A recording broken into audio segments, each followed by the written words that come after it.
My name is Anatoly Motkin, and I'm president of StrategEast Center for a New Economy. And today I have the honor to hand over, although virtually, the StrategEast Westernization Award for a lifetime achievement to Sir Suma Chakrabarti for his contribution to the sustainable development of Eurasian countries. Hello, Mr. Chakrabarti. Hello, Anatoly, and hello, everyone participating in this video call. And I have a number of questions addressed to you. First, StrategEast develops various programs in the countries that have declared or restored independence as a result of the dissolution of the Soviet Union. You operated in these countries and took part in their economic transformation literally since the moment they became independent. Do you think that the 30 years that have passed since the dissolution of the USSR were more of a success or a disappointment? In other words, is the post-Soviet region of Eurasia on the right track or experiencing a backslide? Well, thank you very much, Anatoly. That's a hard question to start with, but maybe I could say a couple of words first before I answer your question. First of all, to say a big thank you to StrategEast, for this award. It means a huge amount to me. I'm actually honored to be receiving this award because I know the good work of StrategEast, and I've heard from many people of the influential work that you do in the region that we both care about, and the influence you have on policymakers as well. And my former colleagues at the EBRD are full of praise always for the work of StrategEast. And I know my good friend and former colleague, the chief economist, Beata Javorcik, spoke recently at one of your events, and she warmly recommended that I take up this offer to engage with you as well directly. So thank you very much again for the award. It's very, very kind of you. On your question, it's a tough question, but I think my overall view would be that Eurasia, if you look at the 30-year period, has made enormous progress compared with where it was. I think in terms of the economic health of those countries, in terms of the development of the market economy in those countries, it has really moved in the right direction. And in a number of cases also, I think the political systems have obviously changed for the better compared with communism, but there is more to do, and we would all recognize that. But the overall view is it's definitely a better place than it was 30 years ago. I would say, however, that we all need to understand the whole concept that EBRD, I think, talked about, stuck in transition, where, after many years of market reform, some inequalities grew, some doubts about the free market model, and not just in the Eurasian region, but also in the West too. And that has infected attitudes, I think, and it's made policy reform, more market-based policy reform, more difficult for some of the policymakers to push for. But I still believe that's the right direction. And I think the current pandemic, yes, of course, a lot of reform was halted during that period, but will need to be picked up as we move forward into the recovery. Otherwise, recovery will take longer. So I think overall, really, it's been an impressive journey in the right direction, but more to do, that's for sure. Thank you for this. And StrategEast is aimed also to assist the post-Soviet countries to create a new elite, those who are engaged in the knowledge-driven economy, primarily in the IT industry. We see how entrepreneurs and IT engineers in these countries are well integrated into the Western economic ecosystem and become supporters of the Western values, such as transparency, accountability, the rule of law, and private property protection. At the same time, we have an example of China, where economic modernization did not lead to social transformation. Based on your experience, can a change in the economic model lead to a change in a social one? Well, that's a really important question. First of all, on the IT industry, I think it's a very interesting development, actually, in many of these countries, that actually it's an industry which governments have largely left alone. And it brings to mind the famous Ronald Reagan quote, about the nine worst words in the English language. I'm from the government and I'm here to help. Well, the government fortunately didn't help in the IT industry generally, and therefore the entrepreneurs, the IT entrepreneurs particularly, have been able to flourish and link up with value chains around the world. And I think that's been a really good development. Now, in terms of the models going forward, I think clearly culture matters a lot in the development of each of these countries. So it has been easier in some countries for democracy, or multi-party democracy, human rights, all those issues to take root than it has in some other countries. In other countries, the concern about stability and peace, and particularly if it's a very multi-ethnic country, that has led to, shall we say, economic transformation, but very slow political transformation and a very controlled political transformation. My fundamental belief, though, is if you want to really create a market economy, and I would say China is only partially so, it's a lot of state capitalism, really. But if you really want to create a market economy, the concept of choice is very important. And that, I'm afraid, also goes hand in hand with the concept of political choice as well. People cannot really flourish economically in that sense without the sense of having choice, unless they also have democratic choice politically. So I do think these things go together: the building of good democratic institutions, political and economic institutions, choice, and that's the best way to have political and economic transformation. Thank you for this. And last year, you became an advisor to the President of Kazakhstan on economic development issues. How do you see the future of Kazakhstan and the region of post-Soviet Central Asia as a whole in terms of the evolution of economic model?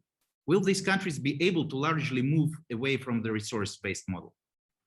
So really important, because let's take Kazakhstan. As you know, oil and gas has dominated that economy. It's been part of its success story, of course. Economically, it's now an upper middle income country. But there are a number of things which are, in a way, forcing the diversification of the economy. It has to diversify. Why? Firstly, the global trends, its own population. The climate change is the biggest issue for many of the younger Kazakhs, as it is for younger Brits and others. And so an economy that's dominated by oil and gas doesn't sit well with that. So in the energy sector, they will have to develop more renewable capacity, and EBRD, IFC, and others are helping with that, and I think it's good, but they'll have to move very quickly on that.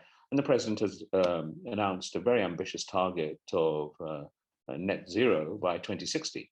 So a lot of work will need to be done to try and diversify the energy sector in itself. But the other reason also that oil and gas, Kazakhstan needs to shift away from oil and gas is actually the exploration costs of oil and gas in Kazakhstan is now very high relative to other opportunities, whether it's in DRC, in Africa, or in Brazil.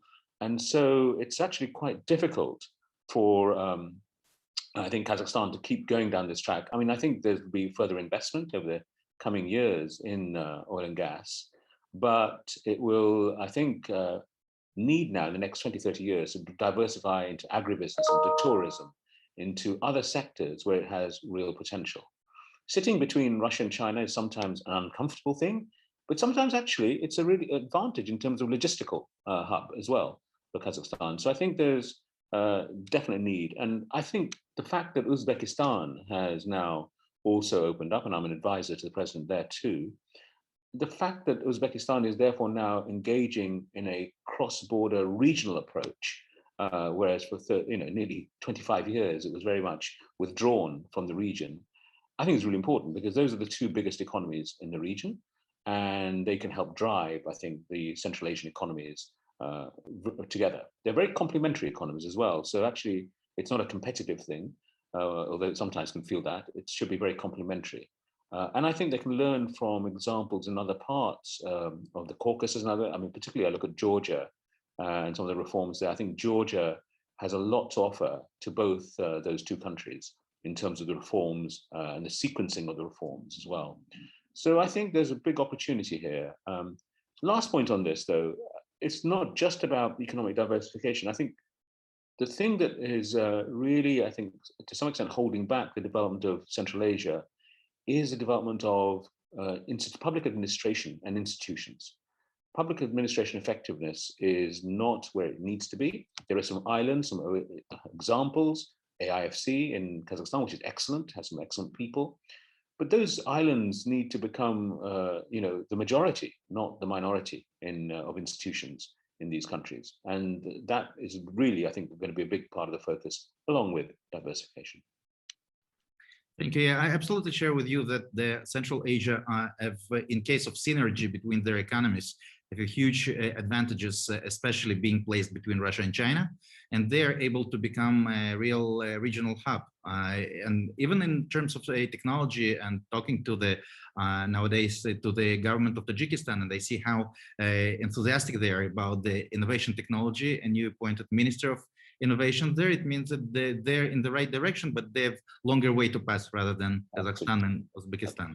Yeah, and in Georgia, the country where I am physically right now, because we have a big project developed here, and actually we see that there is with the proper legislation and proper governance, it just in 1 year we succeeded to set up from the scratch the whole digital economy. I mean, at least IT sector of Georgia, and we're enthusiastic to see in 5 years we're aimed to get 5% out of Georgia's GDP to be generated out of IT industry, and it's important.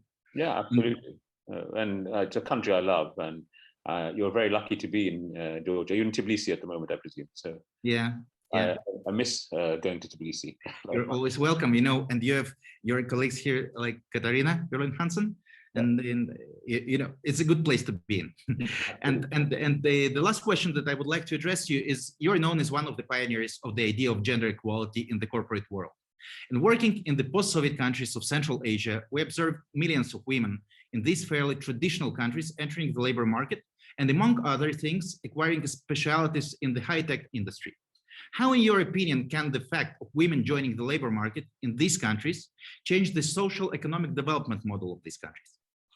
Thanks. Well, you're right. This is a passion of mine. I think gender, you know, is a really, really important part of having a more inclusive, sustainable development. And I think it's important for a number of reasons. Firstly, frankly, for the ethical reason. I think it's been quite wrong, obviously, over the centuries in many countries, including my own here in the UK, that women have never had the same crack of the whip as men. But it's also actually makes good business sense. If you look at countries where women are in public life, in whether it's in politics or in companies and so on, at senior levels, if you look at those, you'll see they perform better. Those economies are generally cleaner, much less corruption, and much more practical in their reforms. Men can have very great ideas about reform, grand ideas about reforms. The practical delivery of those reforms is really important in many countries. And I've found female leaders in all the transition economies I've worked with really very good at that. But I think also there are two sort of areas that I would particularly highlight where I'd like to see more progress. One is, as you mentioned, the fact that in many countries that were part of the communist bloc, there's still legislation which prevents women from certain sectors, from working in certain sectors, certain occupations. In Kazakhstan, for example, they've made a lot of progress. They've reduced the number of excluded sectors. There's still about 90 to 100 occupations where women are not allowed to apply, and that needs to change. And we're very lucky in President Tokayev. He's very committed to this. I mean, his UN experience also drives him in this direction as well. But the other point is, it's in the business sector, it's about thinking through how to attract more women into the economy. For example, female entrepreneurs. I was very proud of the work we did at EBRD in Turkey to start with, where the local banks are very skilled, but they had spotted there was a problem. They were unable to really lend to female entrepreneurs in the same numbers as to men. The access to finance was much less. And with EBRD, they worked out the main problem. The problem was that they were asking for collateral that was physical, and it tended to be property. And of course, property tended to be in the man's name, not in the woman's. So they had to re-engineer their lending products so that they were actually, the collateral was based on a revenue stream, not on a physical asset. And suddenly more women entered the market, if you like, as entrepreneurs. And that sort of learning was then rolled out by EBRD, I believe, to something like 18 other countries now. A very big success. You know, the ferries in Istanbul, they were wondering why didn't have so many female commuters? Actually, because the women were always worried about their safety in terms of if they look at the crew, they look at, the crew are all male. And so again, the ferry company there decided to hire more women into the crews of their ferries, and suddenly more women were willing to use the ferries. So there's a lot of these sort of interesting sociological as well as economic aspects to trying to tap into the talent of women to make sure that these organizations work better, but the economies also really make the transition. So gender has to be at the heart, I think, of much of what we do, along with climate as well. Those are two passions of mine, for sure. Thank you, Mr. Chakrabarti, and let me thank you again for your tremendous contribution to the development of Eurasian region, and for you contributing to this region, as I hear also in Kazakhstan, Uzbekistan, I believe, and many other countries either. I regret that I'm not able to meet you in person these days, but I believe that after the travel restrictions will be removed, we'll be able to catch up in person. And again, we're thrilled to hand over the award for your lifetime achievement in the region, and where the physical medal and the certificate are on their way to your office. Thank you so much. Thank you so much, Anatoly, and thank you once again. I'm really honored by this award, but I want to wish StrategEast the very best for the future. I think you've got a huge amount to offer to the economies of that region, of the Eurasian region. So good luck to you as well. Thanks again. Thank you so much. Thank you. Thanks.